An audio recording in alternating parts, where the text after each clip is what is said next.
আমার চোখের মণিকোটায় বারবার শাহনশাহ জিয়াউল হক মাঝভান্ডারী যে শান্ত সৌম্য সাদা দবদবে পাঞ্জাবি এবং সাদা দবদবে লুঙ্গি, এত কাছ থেকে আমি দেখিনি। শৈশবে দু একবার দেখেছি রাস্তায় চলাচলের পথে।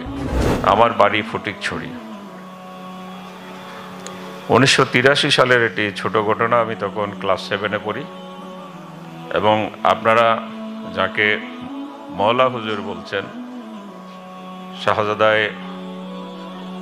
শাহজাদা মোহাম্মদ হাসান, আপনাদের মওলা হুজুর, চট্টগ্রাম কলেজে মওলা হুজুর। চট্টগ্রাম কলেজে তিনি আমার 1 বছর সিনিয়র, আমি তার 1 বছর জুনিয়র। বয়সে হয়তো আমরা কাছাকাছি হব। চট্টগ্রাম বিশ্ববিদ্যালয়ে তিনি ইংরেজি সাহিত্যের ছাত্র ছিলেন, শিক্ষার্থী ছিলেন। আমি অন্য বিভাগে লেখাপড়া করেছি। তো হিসাবে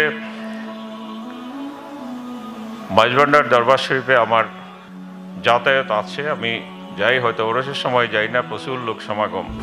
এই পাশে আমি এই গুণাগার এদিকে উত্তরমুখী হয়ে বসেছি, অত্যন্ত জড়সড়।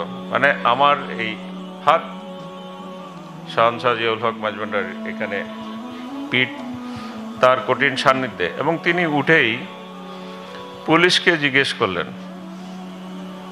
এটাকে পুলিশ সুলভ জবাব দিয়েছে যে বাবাজান মেহমান। হাটাজারি পর্যন্ত আসার পরে তিনি ইশারা করলেন রাউজানের দিকে।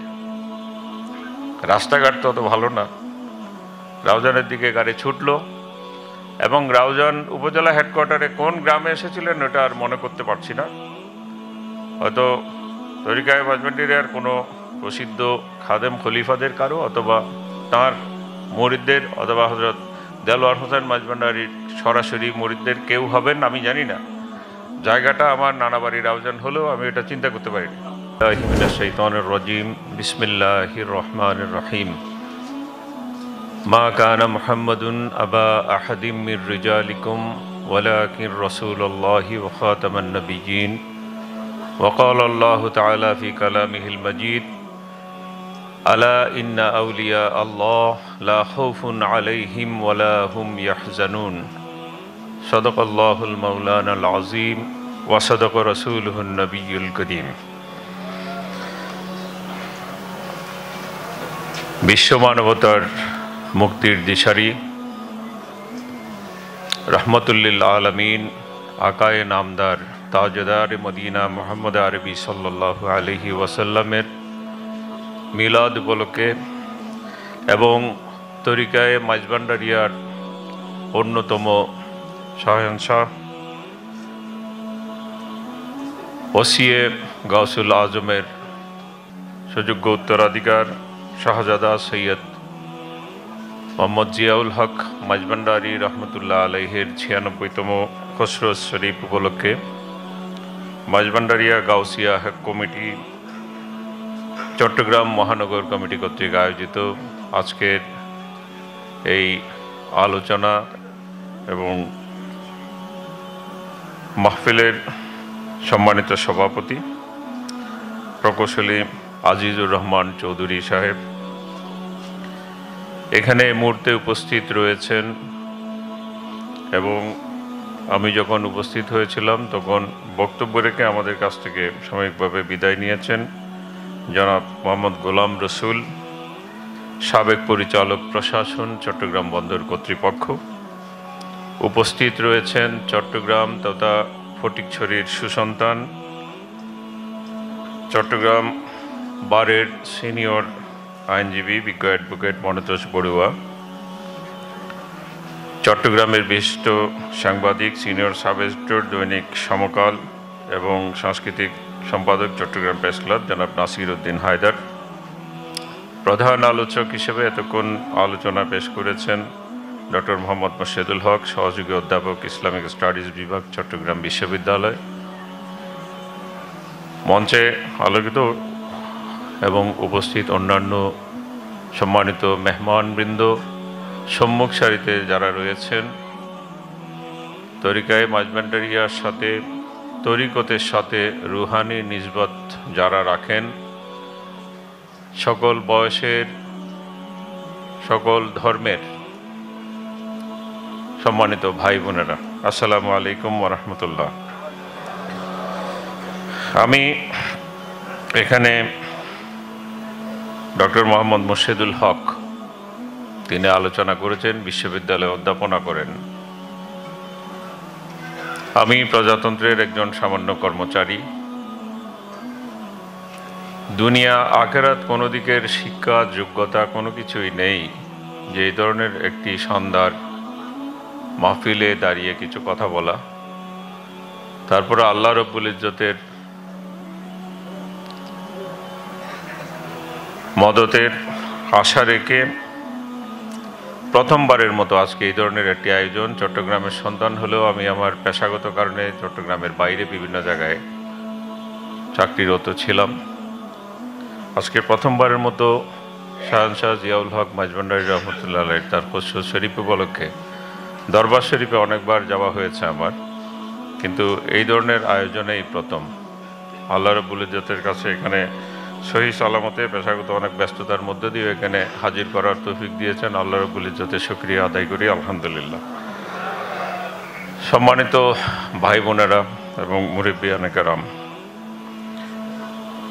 কালামুল্লাহ শরীফের ছোট ছোট দুটি আয়াতে করিমা আমি তেলাওয়াত করেছি। তফসির বা উসুলে তফসিরের কোনো কিছুই আমার জানা নাই। একজন অতিশয় গুনাহগার বান্দা, দাঁড়িয়েছি রহমতুল্লিল আলামিনের নাম এবং একজন আল্লাহর অলির তরিকায় মাঝভান্ডারিয়ার অন্যতম প্রসিদ্ধ হাস্তি শাহজাদা জিয়াউল হক মাঝভান্ডারী রহমতুল্লাহ আলাইহি,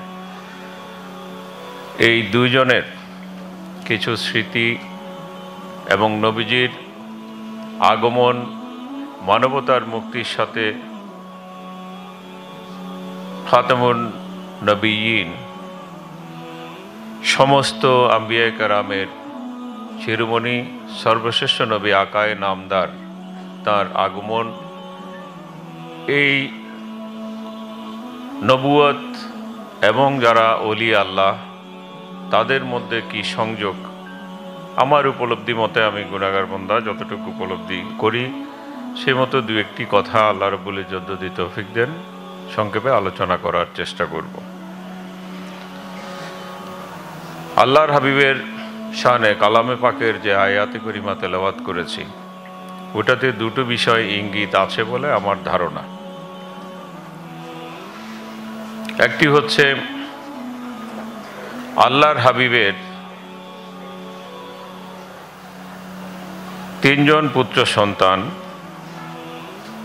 শৈশবে ওফাত পেয়েছেন, আমরা জানি। যারা গায়রে মুসলিম অথবা ওই সময় পর্যন্ত যারা ইসলামের দাওয়াত কবুল করেননি বা অন্যান্য ধর্ম অনুসরণ করেন, তারা এক সময়ে নবীজির পুত্র সন্তানদের দুনিয়া থেকে বিদায়ের ঘটনায় কিছুটা পুলকিত, যে হয়তো তার এরকম শারীরিক উত্তরাধিকার, মানবিক উত্তরাধিকার, যেটা আমরা বিবেচনা করি অত্যন্ত গুরুত্বপূর্ণ ধারাবাহিকতা, বংশ, সেগুলো হয়তো বিপন্ন হবে। তারা পুলকিত হয়েছে। আরেকটি ঘটনার দিকে ইঙ্গিত আছে বলে আমার মনে হয়। এখানে যারা হযরত উলামায়ে কেরাম যারা আছেন, যারা পড়েছেন, তারা হয়তো বলবেন আমারটা নিছক অনুমান। সেটি হচ্ছে, আমরা জানি আল্লাহর হাবিবের দুনিয়াতে আগমন বিষয়ে পূর্ববর্তী আসমানি কিতাবসমূহে সুস্পষ্ট ভবিষ্যৎবাণী ছিল। এখন যাদেরকে আমরা খ্রিস্টান বলি বা ঈসাই ধর্মের অনুসারী, ইনজিলে, তৌরাত, জবুর সব জায়গায় মহানবীর আগমনের সুস্পষ্ট ভবিষ্যৎবাণী বলা ছিল। এবং যতটা জানা যায়,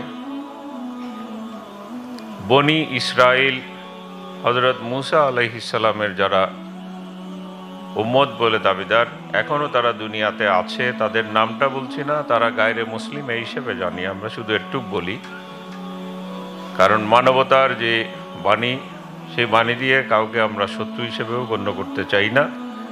তাদের মধ্যে প্রসিদ্ধ অনেক বড় বড় ব্যবসায়ী, অনেক বড় বড় নেতৃস্থানীয় ব্যক্তি, মদিনায় মুনাওয়ারার যে প্রাক্তন নাম ছিল ইয়াসবির, তাদের ব্যবসা বাণিজ্য সহায় সম্পদ বিক্রি করে ওই জায়গায় গিয়ে বসতি স্থাপন করা শুরু করেছেন। যখন আল্লাহর হাবিব দুনিয়াবি হায়াতে দুনিয়াতেই তশরিফ আনেননি, তার বেলাদত হয়নি তখন পর্যন্ত, তখন থেকেই বসতি স্থাপন করেছিল এই সম্প্রদায়। তাদের কাছে এটাও নিদর্শন ছিল যে হাবিবে কিবরিয়া তার একটা নির্দিষ্ট বয়সে মক্কায় মুকাররমা থেকে হিজরত করে মদিনায় মুনাওয়ারায় যাবেন, এটারও বর্ণনা ছিল। সত্যি সত্যি এই ঘটনা যখন ঘটল, ঈসাই ধর্মের লোকজন, ইনজিল কিতাবে এটা সুস্পষ্ট নিদর্শন ছিল, ঈসাইরা বিশ্বাস করেছে অনেকে। বাকি যারা তৌরাত এবং জবুরের অনুসারী বলে দাবিদার, তারা একটা জায়গায় তাদের মধ্যে বিশাল একটা ধাক্কা।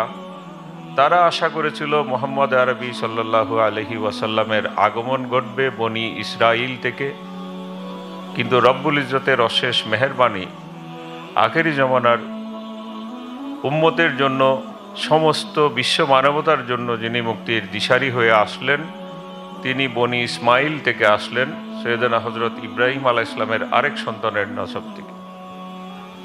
এই ঘটনাটি যারা মদিনায় বসতি স্থাপন করেছিল, যাকে স্বাগত জানানোর জন্য, তাকে আহলান ওয়াসাহলান বলে তারা তো আর গ্রহণ করতে পারল না। তাদের ধারণা চুরমার হয়ে গেল যে এই নবীজি তো বনি ইসরাইলের নন, তারা আশা করেছিলেন বনি ইসরাইল থেকে আসবে। এই যে বংশের ধারাবাহিকতার একটা বিষয়, যেটা মদিনার তদানীন্তন ইহুদিদের মনে এবং গায়রে মুসলিম যাদের মনে ছিল যে নবীজির পুত্র সন্তানরা তো একে একে ওয়াফাত প্রাপ্ত হয়েছেন, এই ধারাবাহিকতার, নবুয়তের ধারাবাহিকতার কি হবে? এই দুটো বিষয়ের প্রেক্ষাপটে আল্লাহ রব্বুল ইজ্জতের এই আয়াতে করিমা যদি আমরা একটু বোঝার চেষ্টা করি, রব্বুল ইজ্জতের পক্ষ থেকে বলা হচ্ছে, তোমরা শুনে রাখো, মুহাম্মদ আরবি তোমাদের উপস্থিত যারা পুরুষ মানুষ রয়েছে, কোনো পুরুষ লোকের পিতা তো নন। রব্বুল ইজ্জত জন্মসূত্রের ধারাবাহিকতা সেটাকে আপাতত গুরুত্বহীন বর্ণনা করলেন। এরপর নবীজির আসল যে শান, আসল যে মাকাম, সেটি দিকে ইঙ্গিত করে বললেন, ওয়ালাকির রাসূলুল্লাহ ওয়া খাতামান নবিয়্যিন, মুহাম্মদ আরবি তোমাদের মধ্যে কোনো পুরুষ মানুষের পিতা তো নন, কারো নাতি নন, কারো রক্তের সম্পর্কের বিষয়টা এখানে গৌণ। সবচেয়ে বড় হচ্ছে তিনি অ্যাপোস্টল অব অলমাইটি আল্লাহ, আল্লাহ রব্বুল ইজ্জতের পক্ষ থেকে মনোনীত সর্বশ্রেষ্ঠ রসুল এবং নবুয়তের সর্বশেষ এবং সর্বশ্রেষ্ঠ সিলমোহর। এরপরে আর কোনো নবী নেই, আর কোনো নবী পয়দা হবেন না। এখানে যে জিনিসটা, বার্তাটা রব্বুল ইজ্জতের পক্ষ থেকে যেটা এসছে, আখেরি নবীর উম্মত কাল কিয়ামতের দিন সকাল পর্যন্ত, কিয়ামতের পূর্ব মুহূর্ত পর্যন্ত যারা আসবেন, তাদের সাথে হাবিবে কিবরিয়ার সাথে আমাদের যে নিসবত, সেটি হয়তো রক্তের সম্পর্কের ধারাবাহিকতা নয়, সেটা ঈমানের বন্ধন এবং আমাদের রুহানি যে অবিচ্ছেদ্য সম্পর্ক, এটার দ্বারা আমরা গ্রথিত, অবিচ্ছেদ্য একটা বন্ধনে আমরা আবদ্ধ। সমস্ত মুসলিম উম্মা যতদিন পর্যন্ত বনি আদম, মুসলিম উম্মা নয় শুধু, বনি আদম যতদিন পর্যন্ত এই বন্ধনটা অনুসরণ করবে, ততদিন পর্যন্ত হয়তো এই বৈচিত্র্যময় পৃথিবী হয়তো টিকে থাকবে। এই বন্ধন ছিন্ন হয়ে গেলে আমার ধারণা যে তখন কিয়ামত অত্যন্ত সন্নিকটে চলে আসবে।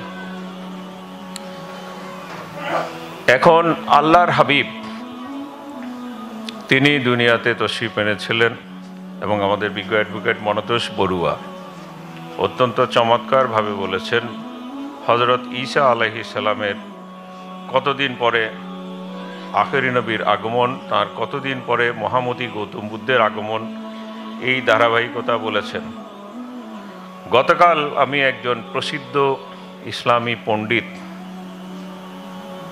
নাম বলছি না, আলহামদুলিল্লাহ আমি উর্দু, আরবি, ফার্সি কিছু কিছু জানি, শুনেছি। মহামতি গৌতম বুদ্ধ সম্পর্কে আমরা যারা ইসলামের অনুসারী আমাদের ধারণা কি সেই সম্পর্কে ধারণা দেওয়ার জন্য একজন প্রসিদ্ধ ইসলামী চিন্তাবিদ উনি আরেকজন বড় আলেমের রেফারেন্সে বলেছেন, নবী রসুলদের সংখ্যা অসংখ্য। আহলে সুন্নাত ওয়াল জামাতের আকীদা অনুসারে এই সংখ্যাটা সম্পর্কে তিনটা ধারণার সংখ্যা আমরা অনুমান করে থাকি। 1,24,000, মতান্তরে 2,24,000, মতান্তরে 3,36,000। আল্লাহ রব্বুল ইজ্জত জানেন, কোরআনে করিমে 25 জন প্রসিদ্ধ নবী রসুলের কথা বলা আছে। তাদের নামগুলো শুনলে আমরা কম বেশি জানি, যদিও এগুলো ভাষাগত দিক থেকে একটু ভিন্ন ব্যঞ্জনা নিয়ে আসে। যেমন হজরত দাউদ আলাইহিস সালাম যদি আমরা বলি আরবিতে, এই নামটা বাইবেলে এসছে ডেভিড হিসেবে। হজরত সুলাইমান আলাইহিস সালাম সলমন হিসেবে এসছে। হজরত ইব্রাহিম আলাইহিস সালাম আব্রাহাম হিসেবে এসছে। মুসা আলাইহিস সালাম মোজেস হিসেবে এসছে। ঈসা আলাইহিস সালাম জেসাস হিসেবে এসছে। এই ধরনের একটা নাম আছে জুলকিফল। হজরত জুলকিফল আলাইহিস সালামের নামটা বর্ণনা আছে, আল্লাহর হাবিবের হাদিসের মধ্যে হয়তো বিস্তারিত বর্ণনা নাই। প্রসিদ্ধ আলেমদের মধ্যে বিশেষ করে আহলে সুন্নাত ওয়াল জামাতের আকীদার উপরে যারা কায়েম রয়েছেন তাদের অনেকের ধারণা যে হজরত জুলকিফল বলতে কপিলা বস্তুর এখান থেকে যে অ্যাপোস্টল বা ধর্ম প্রচারক এসেছেন তার দিকে ইঙ্গিত। ওয়াল্লাহু আলামু। এগেইন সমস্ত মুমিন আমরা বিশ্বাস করি আল্লাহ রব্বুল ইজ্জত ভালো জানেন, হতেও পারেন। এই জন্য আমরা মহামতি গৌতম বুদ্ধ সম্পর্কে যখন কথা বলি, তার ধর্মালোচনা যখন শুনি, মনে মনে আমরা সবসময় আহলে সুন্নাত ওয়াল জামাতের অনুসারীরা সবসময় মনের মধ্যে একটা সম্মানবোধ রাখি। এটি হচ্ছে স্রষ্টার বাণীর পক্ষ থেকে স্রষ্টার বাণী ধারণ করার একটা সৌন্দর্য, যে ভ্রাতৃত্ব, মানুষের প্রতি মানুষের মমত্ববোধ, প্রত্যেকের ধর্ম বিশ্বাসের প্রতি শ্রদ্ধা, ধর্ম অনুসরণ না করেও তার প্রতি শ্রদ্ধা, যেটা কিনা অ্যাডভোকেট মনতোষ বড়ুয়া দেখেছেন আপনারা। ওনার বর্ণনাটা যেভাবে শুনেছি আমি চোখ বন্ধ করলে তো সব দেখতে পাই। নানুপুর বড়ুয়াপাড়া এবং দরবার শরীফ, মাঝখানে একটা খাল, বিনাজুরি খাল, তারপরে হচ্ছে রাস্তা নাজিরহাট থেকে বিনাজুরি যে রাস্তা, তো এখানে পাশাপাশি তিনি দেখতে পান সব কিছু, আমরা চোখ বন্ধ করলে এখানে দেখতে পাই। তো দীর্ঘদিনের যে অবিচ্ছেদ্য বন্ধন, কি এমন শক্তি যে বন্ধন অ্যাডভোকেট মনতোষ বড়ুয়ার মতো, কবিয়াল রমেশ শীলের মতো অনেক ব্যক্তি, অনেক সুচিন্তক, মানবতার যারা কল্যাণ কামনা করেছেন তাদেরকে তরিকায়ে মাঝভান্ডারির সাথে এটা বন্ধনের মাধ্যমে মূলত মানবতার বন্ধনের সাথে যুক্ত করে রেখেছে। আল্লাহ রব্বুল ইজ্জত, আল্লাহর হাবিব দুনিয়ার জিন্দেগি শেষ করে চলে যাওয়ার পরে, যেহেতু আল্লাহ রব্বুল ইজ্জত নিজেই বলেছেন আল্লাহর হাবিব সর্বশেষ নবী, তারপরে কোনো নবীর জন্ম হবে না, নবীর আগমন একজনের হবে। আহলে সুন্নাত ওয়াল জামাতের আকীদা হজরত ঈসা আলাইহিস সালামের আগমন ঘটবে কিয়ামতের আগে। স্বাভাবিকভাবে তিনি দুনিয়ার হায়াত শেষ করে স্বাভাবিক প্রক্রিয়ায় দুনিয়ার হায়াত শেষ করেননি। এই কারণে আখেরি নবীর উম্মত হিসেবে হজরত সৈয়দনা ঈসা আলাইহিস সালাম আসবেন এবং স্বাভাবিকভাবে দুনিয়াবি হায়াত শেষ করে তিনি যাবেন এবং আল্লাহর হাবিবের রওজা পাকের মধ্যে আমাদের ধারণা ওখানে সিদ্দিকে আকবর শায়িত আছেন, হজরত ওমর ইবনুল খাত্তাব শায়িত আছেন আল্লাহর হাবিবের পাশে একই রওজা পাকে। ওখানে আরেকটি জায়গা হয়তো আছে, কেউ কেউ অনুমান করেন এটা হজরত ঈসা আলাইহিস সালামের জন্য। মুহাম্মদ আরবি চলে যাওয়ার পরে এই যে আজকে আমরা 1400 বছরের পরে প্রান্ত শ্রেণীর যে সমস্ত গুনাহগার উম্মত আমরা এসেছি, কিসের মাধ্যমে? তরবারির মাধ্যমে? কখনোই নয়। তরবারির মাধ্যমে তো এখানে ইসলাম আসেনি। আল্লাহর হাবিবের জীবদ্দশায় উপমহাদেশে সাহাবায়ে কেরাম কয়েকজন এসেছেন, এরকম প্রমাণ আছে। কিন্তু আমাদের যে ইমানের দৌলত নসিব হয়েছে পুরা উপমহাদেশে, এটি এসছে ওলি আল্লাহদের মাধ্যমে। এবং তরিকায়ে মাঝভান্ডারিয়ার মধ্যে যে 3 জন অবিসংবাদিত অলি আল্লাহ রয়েছেন, সৈয়দ আহমদুল্লাহ মাইজভান্ডারী, সৈয়দ গোলামুর রহমান মাইজভান্ডারী, এবং আজকে যার খসরুজ শরীফ আলোচনার জন্য আমরা এখানে সমবেত হয়েছি, তাঁর আব্বাজান হযরত মৌলানা দেলোয়ার হোসাইন মাইজভান্ডারী, যিনি শুধু তরিকতের জগতে নয়, শরীয়তের জগতেও একজন প্রসিদ্ধ আলেমে দ্বীন ছিলেন। এর বাইরে মাইজভান্ডারিয়া তরিকা তো বাংলাদেশে উদ্ভূত। অন্যান্য যে প্রসিদ্ধ 4টি তরিকা আছে, তাদের কোনো না কোনো একটা তরিকতের সাথে আমারও নিসবত আছে। তো এই কারণে তরিকতের আলোচনা তাল্লুক মা আল্লাহ সম্পর্কে, স্রষ্টার সাথে, খালেকের সাথে তার মখলুকদের মিলানোর চেষ্টা, যেখানে যত ছোট হোক যত বড় হোক, মনে করি এখানে উপস্থিত হতে পারলে আমি নিজে মানসিকভাবে একটু শক্তি পাই, সাহস পাই, এবং বিশ্ব মানবতার এই সারা পৃথিবীব্যাপী যে অত্যাচার, অপমান, সেটা থেকে পরিত্রাণের জন্য নিজেরা একটু চিন্তা ভাবনা করার হয়তো অবকাশ পাই। তা আমি কথা আর বাড়াবো না। আমি ছোট ছোট কিছু স্মৃতি আছে শাহনশাহ জিয়াউল হক মাইজভান্ডারী রহমতুল্লাহ আলাইহির সাথে। আমার বাড়ি ফটিকছড়ি। 1983 সালের একটি ছোট ঘটনা। আমি তখন ক্লাস 7-এ পড়ি, এবং আপনারা যাকে মওলা হুজুর বলছেন, শাহজাদা মোহাম্মদ হাসান, আপনাদের মওলা হুজুর, চট্টগ্রাম কলেজে মওলা হুজুর, চট্টগ্রাম কলেজে তিনি এবং তিনি আমার 1 বছর সিনিয়র, আমি তার 1 বছর জুনিয়র। বয়সে হয়তো আমরা কাছাকাছি হব। চট্টগ্রাম বিশ্ববিদ্যালয়ে তিনি ইংরেজি সাহিত্যের ছাত্র ছিলেন, শিক্ষার্থী ছিলেন। আমি অন্য বিভাগে লেখাপড়া করেছি। তো হিসাবে মাইজভান্ডার দরবার শরীফে আমার যাতায়াত আছে। আমি যাই, হয়তো ওরসের সময় যাই না, প্রচুর লোক সমাগম। আমার মরহুম মামাতো ভাই গাউসিয়া হক মঞ্জিলের অন্যতম খাদেম, তিনি অকালে প্রয়াত হয়েছেন। আল্লাহ রাব্বুল ইজ্জত তাকে জান্নাতুল ফেরদৌস নসিব করুন। মরহুম মোহাম্মদ শহীদুল আলম, ধর্মপুর প্রেসিডেন্ট বাড়ি।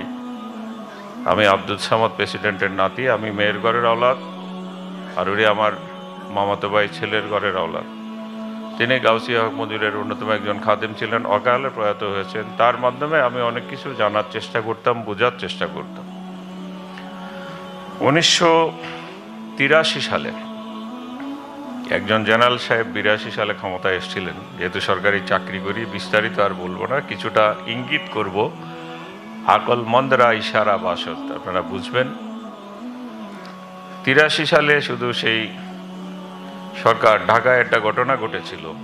শিক্ষা ভবনের সামনে হাইকোর্টের দক্ষিণ গেটে একটা মিছিল বেরিয়ে আসে সামরিক শাসনের বিরুদ্ধে।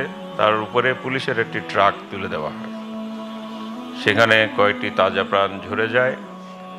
আমরা তাদের মৃত্যুর প্রতিবাদে শুধু একটা মিছিল করেছি। সেই ঘটনার প্রতিক্রিয়ায় কড়া সামরিক শাসনের মধ্যে একটি মামলা হয়েছে। চট্টগ্রাম বিভাগের সর্বকনিষ্ঠ ছাত্র হিসেবে 1983 সালে আমি গ্রেপ্তার হই, এবং আমাকে যিনি গ্রেপ্তার করতে আসেন, যিনি গ্রেপ্তার করে নিয়ে যান, তার নাম তো আমার মনে আছে, তার সাথে আর সাক্ষাৎ হয়নি। 3rd অফিসার ছিলেন ফটিকছড়ি থানার দারোগা আব্দুল কাদের। ঘটনাচক্রে তিনি আবার মাইজভান্ডার দরবার শরীফ, বিশেষ করে শাহনশাহ হযরত জিয়াউল হক মাইজভান্ডারীর ভক্ত ছিলেন। তার নাম আব্দুল কাদের। তিনি নিয়ত করে এসছেন যে আমাকে গ্রেফতারের মিশনে এসেছেন, আমাকে জাহানপুর গ্রাম থেকে গ্রেফতার করে নিয়ে যাচ্ছেন। শুক্রবার ছিল, জুমার পরপর আমাকে গ্রেপ্তার করা হয়। পাজামা পরা ছিল, লুঙ্গি পরা ছিল, মাথায় টুপি ছিল, হ্যান্ডকাপ লাগানো হয়েছে। আমাকে নিয়ে যাচ্ছে থানার কোনো গাড়ি না, পুলিশের গাড়িগুলো এত শানশকতের গাড়ি তখন ছিল না। টিএনও সাহেবদের গাড়িটা আপনারা দেখেছেন, ওই সময় যেটা মিৎসুবিশি ছিল। এখনকার গাড়িগুলো তো অনেক উন্নত, যেগুলোতে এখন আমরা চড়ি। একটা খোলা জিপ, চাঁদের গাড়ির মতো, ওটি কয়েকজন পুলিশ সহ দারোগা সাহেব এসেছিলেন আমাকে অ্যারেস্ট করার জন্য। তখন 3rd অফিসার বলা হতো, সম্ভবত আমি অনুমান করছি যে ASI। কারণ ওসি সাহেব ইন্সপেক্টর ছিল, সেকেন্ড অফিসার হলো এসআই, এএসআই হচ্ছেন থার্ড অফিসার। আমি অনুমান করি পরে ম্যাজিস্ট্রেট হওয়ার পরে গ্রেপ্তার করে নিয়ে যাওয়ার পরে যথারীতি তার ইচ্ছা ছিল দারোগা সাহেবের যে যাওয়ার সময় তিনি তার নিয়ত অনুসারে মাঝভান্ডার দরবার শরীফে হাজির হয়েছেন। এখন মাঝভান্ডার যেটা কেন্দ্রীয় মসজিদ, ওই মসজিদের সামনে গাড়িটা রাখা পশ্চিমমুখী। আমি গুনাগার ওখানে পিছনে বসে আছি, সামনের সিটটা লম্বালম্বি একটা সিট, ড্রাইভার, তার পাশে দুটো সিট, আর পিছনে এখন যেরকম থাকে 2 লাইনের দুটো সিট, কয়েকজন কনস্টেবল। আসর নামাজ শেষ হয়েছে, মৌলানা নুরুল ইসলাম ফোরকানি, ওনার নাম কি নুরুল ইসলাম ফোরকানি সাহেব, উনি বেরিয়েছেন। আমি অত্যন্ত জড়সড় হয়ে আমি গাড়িতে অপেক্ষমান। দারোগা সাহেব নেমে বর্তমানে ওই যে গাউসিয়া হক মঞ্জিল হযরত মৌলানা দেলওয়ার হোসেন মাঝভান্ডারী রহমতুল্লাহ আলাইহির রওজা পাকের ওদিকে কোনাকুনি করে এখন যেখানে শাহজাহান জিয়াউল হকের মাজার শরীফ প্রতিষ্ঠিত, ওদিকে গেলেন। আমি শুধু তাকাচ্ছি, আমি খুব ছোট বয়স, কম ভালো করে চিনি না।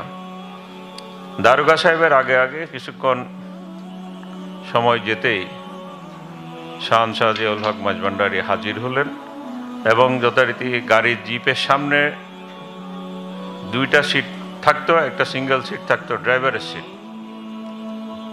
সামনের 2টো সিটে জুড়ে বসলেন এবং যথারীতি পোশাক যেরকম আমি 2 একবার মামাতো ভাইদের সাথে দূর থেকে দেখেছি, এত কাছাকাছি যেখানে নিঃশ্বাসের আওয়াজ পর্যন্ত শোনা যায়, এত কাছাকাছি বসার আর সুযোগ হয়নি। এখানে তিনি বসা, মাঝখানে একটা হেলান দেওয়ার মতো একটা পার্টিশন, এই পাশে আমি এই গুনাগার এদিকে উত্তরমুখী হয়ে বসেছি, অত্যন্ত জড়সড়। মানে আমার এই হাত শাহজাহান জিয়াউল হক মাঝভান্ডারী এখানে, পিঠ তার কঠিন সান্নিধ্যে। এবং তিনি উঠেই পুলিশকে জিজ্ঞেস করলেন, এটাকে পুলিশ সুলভ জবাব দিয়েছে যে বাবাজান মেহমান। আমি বললাম যে মিথ্যা বললি। মনে মনে বললাম যে তুমি মিথ্যা বলেছ, আমি তো তোমার মেহমান না। বললে কি হতো, সত্যি জবাব দিলে কি হতো সেটা আমি জানি না, কিন্তু ওখানে আমি ছাড়া পেলে বাকি যে 8-9 ঘন্টার আমার যে সফর,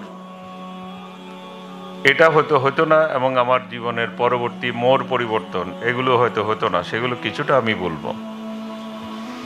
আমি একেবারে অন্ধভক্ত ওরকমও নই, তবে হ্যাঁ, তরিকতের শাহ সুফি ফতে আলী ওয়াইসি রহমতুল্লাহ আলাইহি রসুলনুমা, তাঁর সিলসিলার সাথে আমাদের বংশের একটা সরাসরি নিসবত আছে। ওয়াইসি রহমতুল্লাহ আলাইহির 2 জন খলিফা আমার বংশের মধ্যে আছে, কিন্তু তরিকতের যে পথ, যে আলোকিত পথ, সেটার বিষয়ে আমার কোনো শোভা সন্দেহ নাই। কিন্তু তখন তো অত্যন্ত ছোট, 13 বছরের মতো বয়স। এরপর আমি ফোরকানি সাহেবের দৃষ্টি আকর্ষণ করার চেষ্টা করলাম, কিছু বলার চেষ্টা করলাম, তিনি খেয়াল করেনি। ব্যস্ত সন্তুষ্ট হয়ে তিনি পূর্ব দিকে চলে গেলেন, মসজিদের মাঠ পেরিয়ে। পরে দারোগা সাহেব এসছেন। দারোগা সাহেব তো আর শাহজাহান পাশে তো আর বসার সুযোগই নাই, অবকাশই নাই। দারোগা সাহেব আমার মুখোমুখি বসেছেন এবং তারপরে বাকি যে পুলিশরা আছে 2 দিকে ভাগ হয়ে বসেছে। তিনি বললেন যে চলো।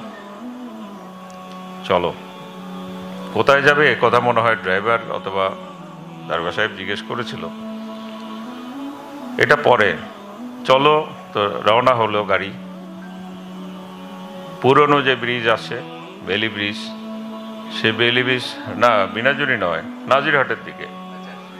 নাজিরহাটের দিকে তখন তো হালদা ব্রিজ নতুনটা তো হয়নি। বেলি ব্রিজ পার হওয়ার পরে ইশারা করলেন যে দক্ষিণ দিকে চলো।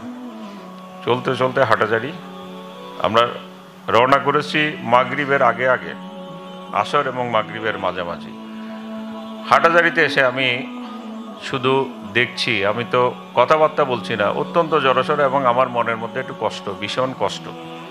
একটা হচ্ছে আমি ছোট বয়স, ছোট, আমার হ্যান্ডকাপটা লাগানো আছে, হ্যান্ডকাপটি আমি পাঞ্জাবি দিয়ে ঢেকে রেখেছি।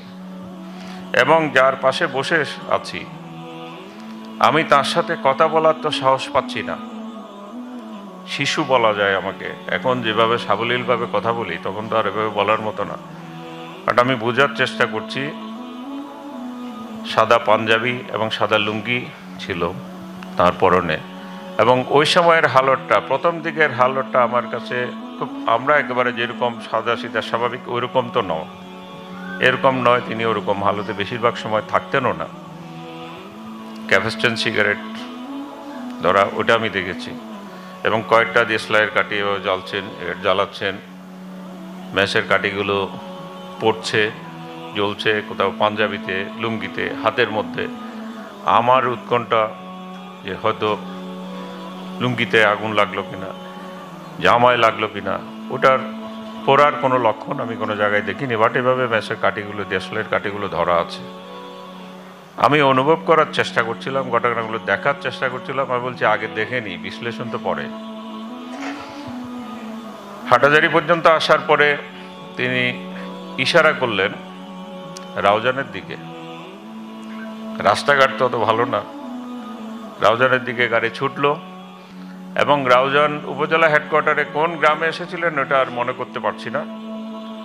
হয়তো তরিকায়ে মাঝবান্ডির কোনো প্রসিদ্ধ খাদেম খলিফাদের কারো, অথবা তাঁর মুরিদদের, অথবা হযরত দেলোয়ার হোসেন মাঝবান্ডারির সরাসরি মুরিদদের কেউ হবেন, আমি জানি না।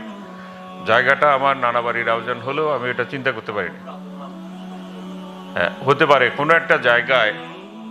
আমরা গাড়িতে বসা, হযরতজি ওখান থেকে নামলেন। নওয়াজিশপুর নয়, এটা রাউজানে, সোজাসুজি রাউজানে। গহিরা থেকে উত্তর দিকে গেলে তো আমি চিনতাম, কারণ আমার নানা বাড়ি গহিরা, এবং উত্তর দিকে তো দরবার শরীফ যাওয়া যায়। সরাসরি মুন্সিকাটার আশেপাশে কোনো একটা জায়গা,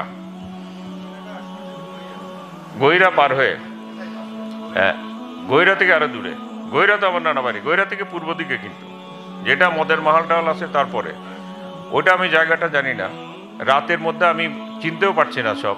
আর বুঝতেই পারছেন, হ্যান্ডকাপ লাগানো একটা গ্রেপ্তার হওয়া আসামি, নাবালক একটা শিশু। আমার তো হুঁশ জ্ঞান ওই অর্থে নাই। অনেকক্ষণ ওখানে অপেক্ষা করেছি। তারপর তিনি ফেরত আসলেন গাড়িতে। ফেরত এসে আবার হুকুম করলেন যে চলো।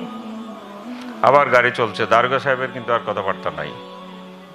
দারোগা সাহেব কিছু বলেন না, ড্রাইভার চলছে। মাঝখানে কোনো এক জায়গায় তেল নিয়েছে। সর্বশেষ যখন আমরা আসলাম রাতে 3টার দিকে, চট্টগ্রাম শহরের কোতোয়ালি থানার পূর্ব দিকে পাথরঘাটা নামক জায়গায়, পাথরঘাটায়, ওখানে আরেকটা জায়গায় সর্বশেষ তিনি নামলেন। ওইটাও জানি না কোন জায়গা। আমি অনুমান করে নিই, এতদিন পরেও অনুমান করি, কারণ আমি এগুলো ওই সময় পুরনো কাউকে জিজ্ঞেস করলে হয়তো জানা যাবে কার কার বাড়ি আছে, কার কার বাড়িতে যাওয়ার মতো সম্ভাবনা আছে, তারা হয়তো বলতে পারবেন। যারা ওই সময় ছিলেন, সমসাময়িক যারা ছিলেন তারা বলতে পারবেন। আমি দেখেছি, কিন্তু জায়গাটা আমি যেহেতু গাড়ি থেকে নামছি না, আমি জানি না। আমরা অপেক্ষা করছি।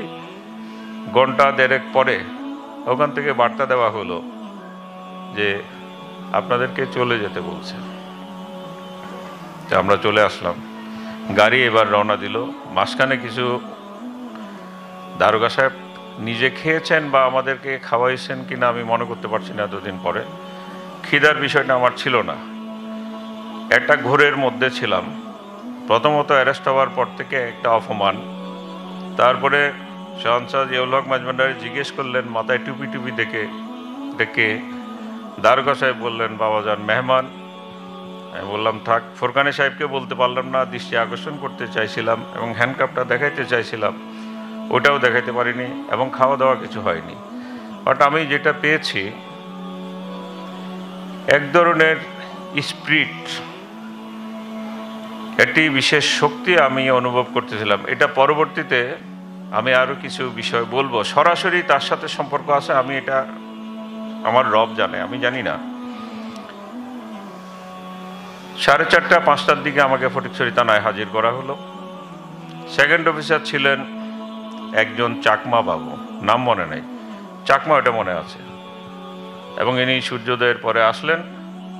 আমাকে ওরা হ্যান্ডকাপ লাগিয়ে হাজতখানার মধ্যে রেখেছিল এই দারোগাবাবু আসার পরে আমাকে বললে, যখন শুনেছে ছাত্র, এই ছাত্রকে আমার টেবিলের সামনে নিয়ে আসো। সামনে নিয়ে আসছে, বাইরে থেকে নান রুটি কিছু আনা হয়েছে, তার সাথে বসে নাস্তা করেছি। 10টার দিকে আমাকে কোর্টে চালান করা হয়েছে। মিয়া মোস্তাক আহমদ প্রথম উপজেলা ম্যাজিস্ট্রেট, জনাব আব্দুস সাত্তার প্রথম উপজেলা নির্বাহী অফিসার। এই শিশুটিকে হ্যান্ডকাপ লাগানো অবস্থায় এখানে হাজির করা হয়েছে। শুনানি হচ্ছে। চট্টগ্রাম বারের একজন সদস্য, তখন বয়সে খুব নবীন ছিলেন, অ্যাডভোকেট জামাল উল্লাহ, শ্বশুরবাড়ি ফটিকছড়ি, আপনার কাছাকাছি। উনি আমার নিযুক্ত আইনজীবী ছিলেন। চট্টগ্রাম বারের আরো সিনিয়র কয়েকজন সদস্য অন্য কোনো মামলায় শুনানিতে ছিলেন। বারবার শুনানি হচ্ছে, ম্যাজিস্ট্রেট সাহেবের কোনো সাড়া শব্দ নাই। করা মার্শাল্য কিন্তু 83, 1 বছর পূর্ণ হয়নি তখন, মার্শাল্য এসে 1 বছর পূর্ণ হয়নি। শেষে বারের সিনিয়র আইনজীবী বললেন যে, হুজুর, আমি ক্লাস 7-এর একজন ছাত্র, আমার কোনো এখানে ভূমিকা নাই। আমরা শুধু জাতীয় সঙ্গীত পরিবেশনের পরে ক্লাস যখন শুরু হবে, আমরা এখান থেকে বলেছি যে আমার ভাই মূল্য কেন, অমুক জবাব দাও, এটা বলে বাড়ি চলে আসছি। এখন কঠিন অপরাধ 147, তারপরে হচ্ছে 379, 427 and 380, 427 সবগুলো দিয়েছে। পরে ম্যাজিস্ট্রেট হয়ে সবগুলো বুঝেছে, সবগুলো দিয়ে একটা মামলা শুনানি হচ্ছে। ম্যাজিস্ট্রেটের কোনো খবর নাই। আমার মনের মধ্যে আগের দিন থেকে আমি অন্য ধরনের একটা অনুভূতি টের পাচ্ছি। কারণ আমি প্রথম যে 3 জনের কথা বলেছি, তরিকায় মাইজভান্ডারি আর গোড়াপত্তন যাদের হাতে, তাদের সাথে ঘোরতর একটা মানসিক সংযোগ আমরা অনুভব করি সবসময়। তার একজন শাহনশাহ, ওই সময় শাহজাদায় দেলোয়ার হোসেন মাইজভান্ডারি, তার সান্নিধ্য এবং তার হালত এবং তার শারীরিক যে অবস্থা, কথাবার্তা আমার সাথে খুব একটা তো হয়নি, অবকাশ নাই। তিনি আমার দিকে তাকাচ্ছিলেন না। আমি পিছনে বসে, আমি যতক্ষণ সম্ভব এই যে রাতের অন্ধকারে আলো আঁধারির মধ্যে দিনের যতটা দেখা যায়, এবং রাতে ওই আগুনের খেলাগুলো দেখতে পাচ্ছি। মেষের কাঠি অনেকটা একসাথে জ্বালাতেন, যারা দেখেছেন খেয়াল করেছেন। তো এগুলো দেখে দেখে আমি মরছি, যাক কি আছে জানি না। যখন জামিন কোনো নামঞ্জুর হয় অবস্থা, আমার চোখ দিয়ে পানি পড়ছে। আমি পূর্ব দিকে দেওয়ালে ঠেস দিয়ে পশ্চিম দিকে দাঁড়িয়েছিলাম। ম্যাজিস্ট্রেট সাহেব পশ্চিম দিকে বসতেন, আমার মনে আছে। চোখ দিয়ে পানি পড়ছে এবং একটা দোয়া করলাম যে, রব, যদি ক্লাসে কিন্তু পড়াশোনায় আপনাদের দোয়ায় ভালো ছিলাম। আমি ক্লাস 7 থেকে 10 পর্যন্ত ফার্স্ট বয়, চিটাং কলেজে ইন্টারমিডিয়েটে বোর্ডে স্ট্যান্ড করা, অনার্স মাস্টার্সে আলহামদুলিল্লাহ আপনাদের দোয়া এবার পজিশন আছে। আল্লাহর কাছে একটা চাইলাম শুধু, যে যদি লেখাপড়া শেষ করতে পারি, আমি জানি না, আমার তো হ্যান্ডকাপ এখনই লেগেছে, তাইলে এই ম্যাজিস্ট্রেটের মতো ম্যাজিস্ট্রেট যেন হই। আমার রবের অশেষ মেহেরবানি। শুধু আমি ম্যাজিস্ট্রেট হয়েছি তা তো না। মিয়া মোস্তাক আহমদ, আমি ম্যাজিস্ট্রেট হিসেবে রাজশাহীতে জয়েন করার পর কমিশনার হিসেবে রাজশাহীতে ওনার অর্ডার হয়েছে। মিয়া মোস্তাক আহমদ চট্টগ্রাম বিশ্ববিদ্যালয়ের পাবলিক অ্যাডমিনিস্ট্রেশনের লেকচারার ছিলেন। আমি ওই সাবজেক্টে অনার্স মাস্টার্স করেছি। মিয়া মোস্তাক আহমদ ওখানে কমিশনার হিসেবে অর্ডার হয়েছে, আমি তার সাথে যোগদান করেছি তার কাছে। মাসখানেক পরে উনি ঢাকার কমিশনার হয়ে চলে এসছেন, এবং যেই দারোগা সাহেব আমাকে অ্যারেস্ট করে নিয়ে গিয়েছিলেন, সেই দারোগা সাহেবের বাড়ি নোয়াখালীর একটা উপজেলায়, নাম বলি না, ওই উপজেলায় 3.5 বছর উপজেলা নির্বাহী অফিসার আমি ছিলাম। তো এইসব ঘটনাগুলো আমি অনেকবার চিন্তা করেছি। আমার কাছে কোনো ব্যাখ্যা নেই, রব্বুল ইজ্জত জানেন কেন কিভাবে ঘটে। তারপরে মাইজভান্ডার দরবার শরীফের সাথে আমি আগে বলেছি যে আমরা ফতেহ আলী ওয়াইসি রহমতুল্লাহ আলাইহির সাথে সরাসরি ওয়াইসি রহমতুল্লাহ আলাইহির 2 জন খলিফা আমার 2 দাদা হন সম্পর্কে, এবং আমাদের বংশটা আলেম বাড়ি, এবং তাদের মধ্যে একজন কলকাতা আলিয়া থেকে পাশ করা প্রসিদ্ধ আলেমে দিন সবসময়। তো এতগুলো পরেও এখন পর্যন্ত আমি একটা টান আলহামদুলিল্লাহ অনুভব করি। এবং আমি এডিশনাল কমিশনার হিসেবে মাইজভান্ডার দরবার শরীফে গিয়েছি, ওই যে আমাদের ওখানে আছেন একজন উপস্থিত, ওনার মাধ্যমে মাইজভান্ডার তরিকায় মাইজভান্ডারিয়ার যে একটা খেদমত, সেটা হচ্ছে তাল্লুক মা আল্লাহ, মানে আল্লাহর হাবিবের যে দিন, ইসলামের শাশ্বত শান্তির যে বাণী, যার প্রতি আমাদের নিজবতের কারণে নারী পুরুষ সবাই আমরা এখানে চুপচাপ বসে আছি। সেটার বাইরেও আরেকটা জিনিস আমার নতুনভাবে এসছে। এখন এই দরবারে যিনি সাজ্জাদানশীন আছেন, তিনি এবং এই যে মাইজভান্ডার দরবার শরীফের অনেকগুলো কাজ আগে হয়তো আমরা এভাবে সুবিন্যস্তভাবে দেখিনি। আগের কাজগুলো হচ্ছে হকুল্লাহ, আল্লাহর বান্দাদেরকে আল্লাহর রব্বুল ইজ্জতের দিকে নিজবত রাখা, আল্লাহর হক আদায়ের দিকে।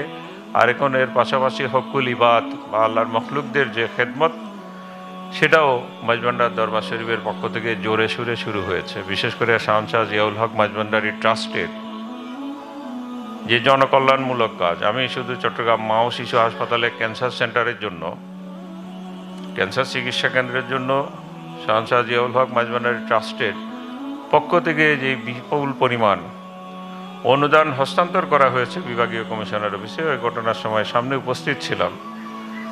এই যে মানবতার বড় বড় খেদমত, আমাদের সময় আমরা যেটি দেখেছি সেটি হচ্ছে রুহানি নিজবতের দিকে, আল্লাহর হাবিবের দিকে, আল্লাহর পথ ভুলে যাওয়া বান্দাদেরকে, বেপথে চলে যাওয়া বান্দাদেরকে এই অলি আল্লাহদের মাধ্যমে আল্লাহ রব্বুল ইজ্জতের দিকে রুজু করা। আর এখন যেটা দেখছি সেটা দল মত জাতি ধর্ম বর্ণ নির্বিশেষে, এমনকি শুধু মানুষ নয়, অন্যান্য মখলুকেরও যে উপকার খেদমতের কাজ, হকুল ইবাদ, এটাও শুরু হয়েছে জোরে সোরে। এই সবগুলো মিলে আমার বিশ্বাস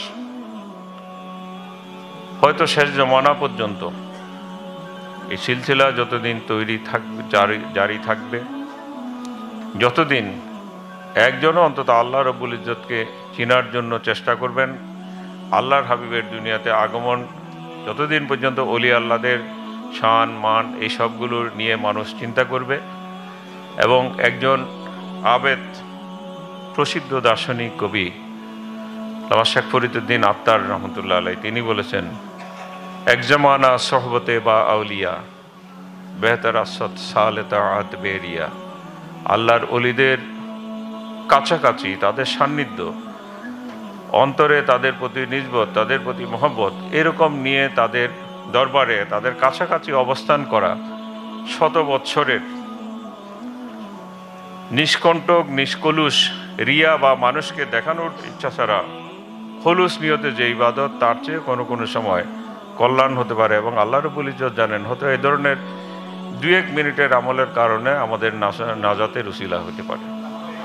তা আমি আমার আর বক্তব্য বাড়াতে চাই না। যারা এখানে এসে দুটো কথা বলার সুযোগ দিয়েছেন, এবং আপনাদের অনেকের এখানে যে সবাই অন্য ধরনের একটা অনুভূতি, এখানে যারা বসে আছেন আমি তাদের দিকে বারবার তাকাচ্ছিলাম, আর আমার নিজের শৈশবের স্মৃতির দিকে বারবার আমি ফিরে ফিরে তাকাচ্ছিলাম, এবং আমার চোখের মণিকোটায় বারবার শাহনশাহ জিয়াউল হক মাইজভান্ডারি যে শান্ত সৌম্য সাদা দবদবে পাঞ্জাবি এবং সাদা দবদবে লুঙ্গি, এত কাছ থেকে আমি দেখিনি। শৈশবে 2-1 বার দেখেছি রাস্তায় চলাচলের পথে। অ্যাডভোকেট মনতোজ বড়ুয়া যেভাবে অনেক আগে শুরু করেছিলেন দেখা, বয়সে তিনি আমার চেয়ে একটু সিনিয়র হবেন। আপনার এসএসসি কত সালে আমি জানি না, আমার এসএসসি 87-তে, 78 উল্টা আর কি, আমি অনেক পরে 87-তে। তো বয়সের কারণে হয়তো অনেক বেশি কিছু দেখার সুযোগ হয়নি। ওগুলোই আমি অন্য ধরনের একটা আবেগ অনুভূতি আমি অনুভব করি, যার কারণে আমি গাউসিয়া হক মঞ্জিলে গিয়েছি, ওখানে মাইজভান্ডার দরবার শরীফে নীরবে নিবৃতে যখন যাই, জিয়ারত করে আসি, এবং নতুনভাবে একটা অনুপ্রেরণা নিয়ে, একটা মনের মধ্যে একটা নতুন শক্তি নিয়ে আবার মানুষের সেবার জন্য চেষ্টা করি। আল্লাহ রব্বুল ইজ্জত আমাদের এই যে চেষ্টাগুলো, এবং আমি বললাম যে এখন মাইজভান্ডার দরবার শরীফের বিভিন্ন মঞ্জিলগুলোর পক্ষ থেকে, বিশেষ করে হকুল ইবাদ বা মখলুকদের কল্যাণে, মানবতার কল্যাণে যে সমস্ত বড় বড় কাজগুলো করা হচ্ছে, আল্লাহ রব্বুল ইজ্জত হয়তো এগুলোর মাধ্যমেই শেষ জামানায় হয়তো দিনের প্রসার ঘটাবেন।